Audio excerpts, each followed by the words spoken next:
안녕하세요 여러분.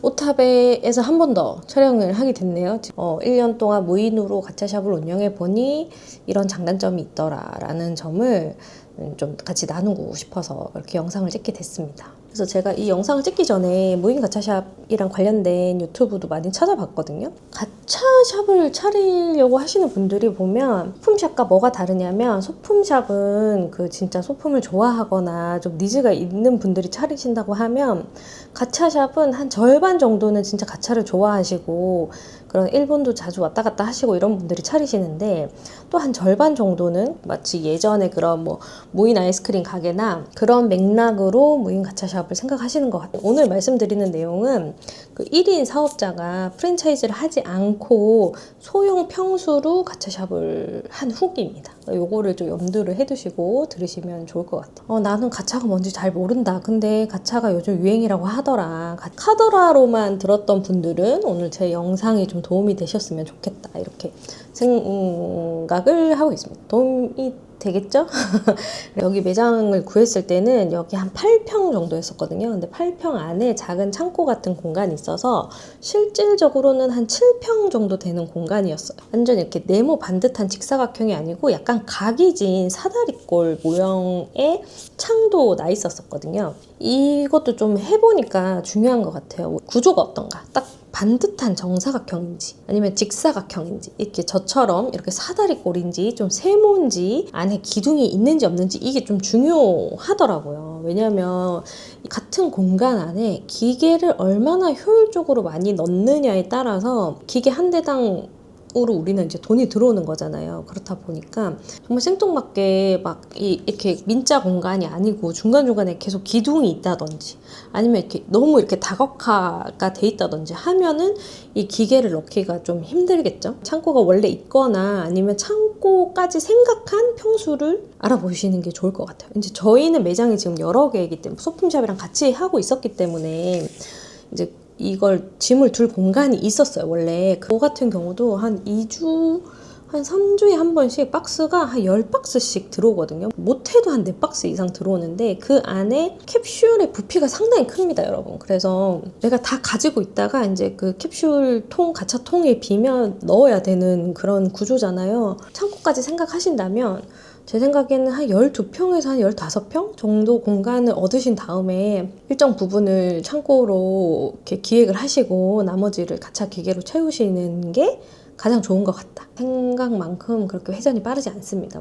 엄청난 번화가이지 않은 이상은 그렇게 회전이 좋지가 않고, 모든 가차에 다 회전율이 좋지 않기 때문에 우리가 만약 가차가 50종이 있다 그러면 하루 만에 막 빨리빨리 비는 거는 한 20-30%? 많으면 진짜 한 50% 정도고, 나머지는 굉장히 천천히 회전하는 제품들이 많기 때문에 이제 어쨌든 우리가 가지고 있는 가차를 계속 쌓아둘 창고가 꼭 필요합니다. 그 다음은 이제 기계를 알아보는데, 이제 저 같은 경우는 포토샵으로 도면을 받아가지고 이 길이를 다 재서 최소 몇 대가 들어가겠다, 최대 몇 대가 들어가겠다, 이렇게 좀 많이 넣고 싶잖아요, 욕심에. 가장 좋은 건 넓은 평수에 싼 월세에 기계 사이사이에 공간이 좀 있어서 사람들이 잘 다닐 수 있고 하면 제일 좋겠죠. 처음에 거의 한 40대 정도를 넣었던 것 같아요. 한 대당 저희가 3통씩이니까 120종의 가차가 들어가는 거죠. 추후에 2단짜리 가차 기계를 조금 더 중고로 매입을 해가지고 저희가 지금 배치를 해두고 있습니다. 그리고 이제 가차 기계를 선택할 때도 전용 코인을 쓰는 가차 기계를 할까요? 아니면 카드 기계를 할까요? 이제 이거에 대한 고민을 많이 하실 텐데, 가차 기계를 구매를 할까요? 렌트를 할까요? 이거는 사실 제가 뭐가 좋다고 딱 말씀드릴 수가 없는 게, 제가 다 써보질 않았잖아요. 저는 그냥 구매를 했고 코인을 했기 때문에 그냥 제가 아는 정보로만 말씀을 드리면, 장사를 여기서 몇 년, 내가 2년은 무조건 하겠다, 한 3년을 하겠다, 5년을 하겠다, 이걸 가정해봤을 때 렌트비를 곱하기 해가지고 내가 사는 것이 낫냐 아니면 렌트를 하는 것이 낫냐, 이거는 본인이 계산을 해서 선택을 하는 게 맞는 것 같아요. 그리고 저 같은 경우에는 중국에서 물건을 가지고 왔는데, 지금 제가 가지고 왔을 때도 위안화가 조금 오른 상태였었거든요. 그런데 지금 위안화가 더 올랐다는 거예요. 지금 제가 똑같은 대수를 구매를 한다고 하더라도 더 비싼 가격으로 오겠죠. 왜냐하면 이제 환율이 올랐기 때문에. 좀 그런 또 변수들이 있습니다, 여러분. 이번에 또 위안화가 올랐다고 합니다. 그래서 제가 처음에 세팅했을 때보다 지금 하면 더 비싸다고 제가 들었어요. 그때 당시에는 제가 3단짜리 그 전용 코인 기계를 하기로 했고 관세까지 다 붙여서 한 48만 원 정도에 가지고 왔나? 그랬던 것 같아요. 그냥 그 기계만 하면 42만 원? 3만 원 이 정도인데 올 때 이 무게에 따른 관세가 붙잖아요. 그래서 그 관세 비용 그리고 이제 그 택배로 오는 그 물류비랑 이렇게 해가지고 그리고 이제 그 레버도 딱 120종을 한다고 해서 120개의 레버가 필요한 게 아니라 사실상 이거 곱하기 3 해서 거의 한 두세 배 이상의 이 레버 종류별로 레버가 더 필요하고 코인은 그때 제가 한 전용 코인은 한 5,000개 정도 했었던 것 같아요. 못해도 이틀에 한 번은 와서 코인을 다 빼기 때문에 가능하고 나는 뭐 일주일 동안 안 갈 거야 하면은 코인이 좀 모자랄 수도 있습니다. 코인을 그러면 한 10,000개 정도 하는 게 더 낫고 이제 그렇게 기계값만 하더라도 사실 이제 몇 천만 원이 들어가는 상황이죠. 가게 뭐 월세 보증금 권리금까지 해서 이제 이미 막 돈이 쫙쫙쫙쫙 올라가는 그때 상황이었고 또 인테리어가 사실 가차샵은 근데 인테리어가 큰 필요가 없어요. 그냥 깔끔하게 저희는 그 자동문으로 바꿨었고요. 그 자동문 안에 들어가는 IoT 서비스 달았었고 또 기존에 저희가 인수받았던 에어컨도 그 IoT가 안 되는 제품이었던 거예요. 그래서 이제 그것도 IoT 키트를 저희가 달아가지고 이제 IoT 연동될 수 있게 그리고 그 스위치 IoT 하는 그 스위치 버튼이 있어요. 그래서 이제 그것도 저희가 그거는 되게 저렴하거든요. 그래서 이제 IoT를 또 다 세팅을 했습니다. 그래서 가장 이제 그 가차 물건 외에 들었던 거는 자동문이 한 600만 원인가? 뭐 그 정도 들었던 것 같아요. 또 다른 사장님한테 여쭤보니까 그냥 자동문 말고 KT 연동하면 문 잠기고 하는 그게 또 있다고 하더라고요. 그래서 이제 뭐 그걸로 사용하셔도 될 것 같습니다. 그리고 이제 가장 큰 내용물이 가장 큰 문제죠. 그리고 이제 일본은 이 물건을 내가 만약에 그 기계랑 물건을 같이 해결해주는 업체를 선정을 했다. 그러면 이제 그 업체에서 가차를 채워 넣어 주시겠죠. 처음에 아마 저는 이제 처음에만 다 이렇게 세팅을 해주는 걸로 알고 있거든요. 또 실제로 가차샵을 운영을 해보니까 확실히 애니메이션 굿즈가 인기가 일단 많고 이게 모르겠어요. 약간 이게 행공 특징인지 모르겠는데 제가 이제 가끔 가차샵 에 가서 이렇게 있으면 손님들의 말을 들었을 때 특히 또 자녀가 있는 분들이나 가차를 잘 모르고 와서 가차를 한번 해볼까? 이렇게 하시는 분들의 특징은 가차를 되게 실용적인 가차를 찾으시더라고요. 이런 우리 지역에 우리 가게 타겟에 맞는 상품을 찾는 것도 조금 시간이 걸렸어요. 그래서 처음에는 진짜 재고가 안 빠진 상품도 많았었고 보통 그 한 봉의 가격이 10만 원이 넘거든요. 진짜 단 하나도 팔리지 않는 가차들도 있었어요. 이러니까 이제 저는 그냥 가만히 앉아서 10만 원, 20만 원, 뭐 몇십만 원을 손에 보는 상황도 막 생기는 거죠. 이제 인기 있는 가차들을 먼저 선점해서 쫙 깔아두시고 그 외의 가차들은 그 타겟팅된 가차들을 채워 넣으시는 게 좋을 것 같습니다. 저희는 그런 파우치류가 또 굉장히 잘 나가더라고요. 또 실용적인 아이템을 또 굉장히 좋아하셔가지고 이제 아까 말씀드린 정말 힘든 그 재고, 남은 재고는 그럼 어떡하나요? 이 재고가 정말 힘듭니다. 이 한 통이 다 팔리면 다음 한 통을 넣는 건데 이 한 통에 비는 시간이 얼마인가? 진짜 케이스 바이 케이스이더라고요. 그래서 제가 넣자마자 그냥 한 2-3시간 만에 끝나는 경우가 있어요. 그래서 전화 와가지고 사장님 이거 품절인데 제 거 언제 되나요? 이렇게 막 물어보시는 고객님도 있었고 어떤 건 2달, 3달이 지나도 안 빠지는 가차들이 있어요. 귀멸의 칼날이 엄청 유행했잖아요. 저희 귀멸의 칼날이 없어서 못 팔았어요. 진짜 뭐 이제 이게 어쨌든 이것도 열기가 식잖아요. 내가 이번 달에 귀칼 되게 유행했으니까 다음에 예약할 때 내가 귀칼을 한 뭐 1카톤을 넣겠다. 1카톤을 이 한 박스에 보통 한 5봉, 6봉이 들어가거든요. 저는 봉 단위로 거의 1-2봉씩만 주문을 하는데 진짜 인기가 있는 건 1카톤, 2카톤까지도 주문을 합니다. 귀칼 괜찮은데 1카톤 넣겠다 해가지고 이제 1카톤을 넣었어요. 그러면 제가 이제 이 한 박스를 가지고 온다는 거는 거의 한 6-70만 원을 태우는 거랑 똑같은 거예요. 6-70만 원치를 가지고 왔어. 1카톤을 가지고 왔는데 이미 그 2-3개월 사이에 이 귀멸 칼날이 팍 식어버린 거예요. 인기가.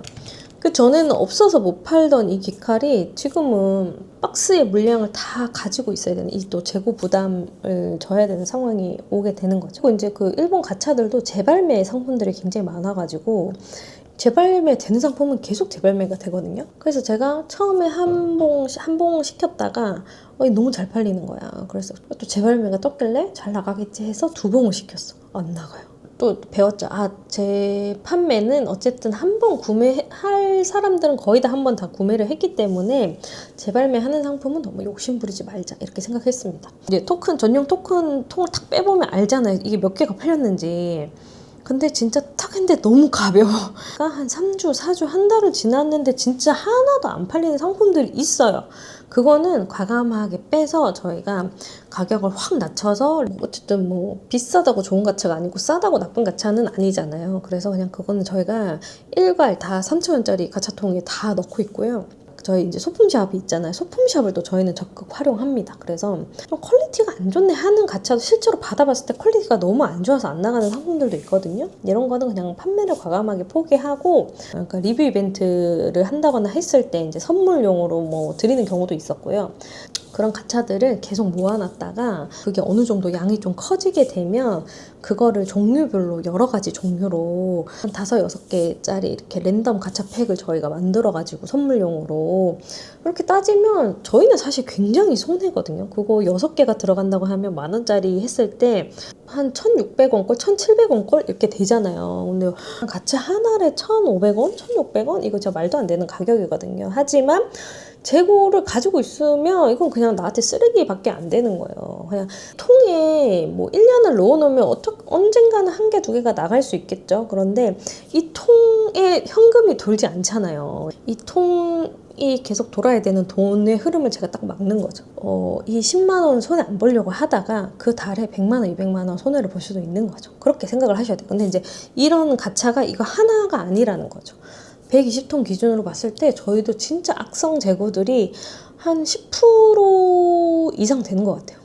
이게 좀 심하다 싶을 때는 저희가 이제 일부를 빼서 그렇게 랜덤 가차팩으로 만들어서, 또 어린 친구들은 괜찮아요, 저는 무조건 많으면 돼요, 뭐 이런 친구들도 있고, 또 선물용으로도 많이 사가고 막 이벤트용으로도 많이 사가시고 하시더라고. 그리고 어떤 식으로든 뭐 이제 소품샵을 안 하시는 사장님이시라면, 뭐 겸업을 안 하시는 사장님이시라면 그 랜덤 통을 만들거나 저처럼 랜덤 팩을 그렇게 판매하는 방법이든 뭔가 나만의 재고 처리법을 찾으셔야 될 것 같아요. 이 가차 선생님들의 가장 큰 고민일 것 같아요. 이 재고가 처리가 안 된다라는 점이. 그리고 이제 그 외에는 이제 손님과의 그런 CS적인 문제인 건데, CS는 사실 거의 없다고 봐야 돼요. 저는 원래 제가 조금 손해를 보고서라도 그냥 CS를 좀 피하려고 하는 사람이거든요. 그래도 사람이 하는 일이기 때문에 가끔 이게 막 감정 싸움처럼 될 때가 있어요. 그래도 최대한 그런 거를 내가 잘 조정하려고 생각을 하고 운영을 하시면 무인 가차샵은 크게 저는 CS적으로도 문제가 됐던 적이 없었던 것 같아요.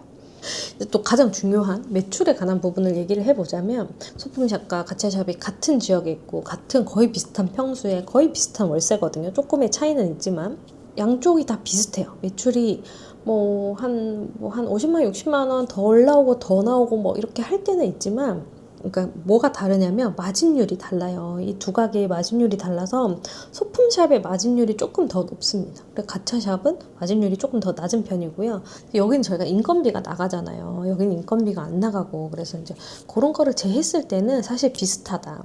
소품샵과 가차샵 중에 뭐를 만약에 더 하실 거예요 하면은, 저는 이제는 가차샵을 할 것 같아요. 왜냐면 이제 제가 직접 운영을 한다면 소품샵도 굉장히 재미있지만, 저는 이제 워킹맘이고 나이가 있고 하다 보니까 실질적으로 운영을 봤을 때는 가차샵이 조금 더 이제 효율이 좋다 라고 보는 거죠. 근데 만약에 제가 20대나 뭐 30대 초반에 뭐 결혼을 안 한 미혼 여성이거나 결혼을 했어도 아이가 없는 상태였다면 소품샵을 같이 그냥 하거나 소품샵을 했을 거예요. 그런데 저는 이제 아기들 때문에 시간을 많이 뺄 수가 없는 상황이다 보니까 아무리 좋은 알바생을 뽑아도 이 친구가 편입을 한다든지 복학을 한다든지 뭐 더 좋은 직장을 찾았다든지 뭐 아프다든지 뭐 이러한 이유로 이제 계속 결혼이 생기는 거죠. 그렇게 됐을 때 이 친구가 나를 괴롭혀서 생긴 스트레스가 아니고 그 인적 자원을 관리해야 된다는 그 스트레스가 너무 심하더라고요. 그래서 이 친구가 그만두면 또 이만큼 일 잘하는 친구를 찾을 수 있을까 막 또 그런 거랑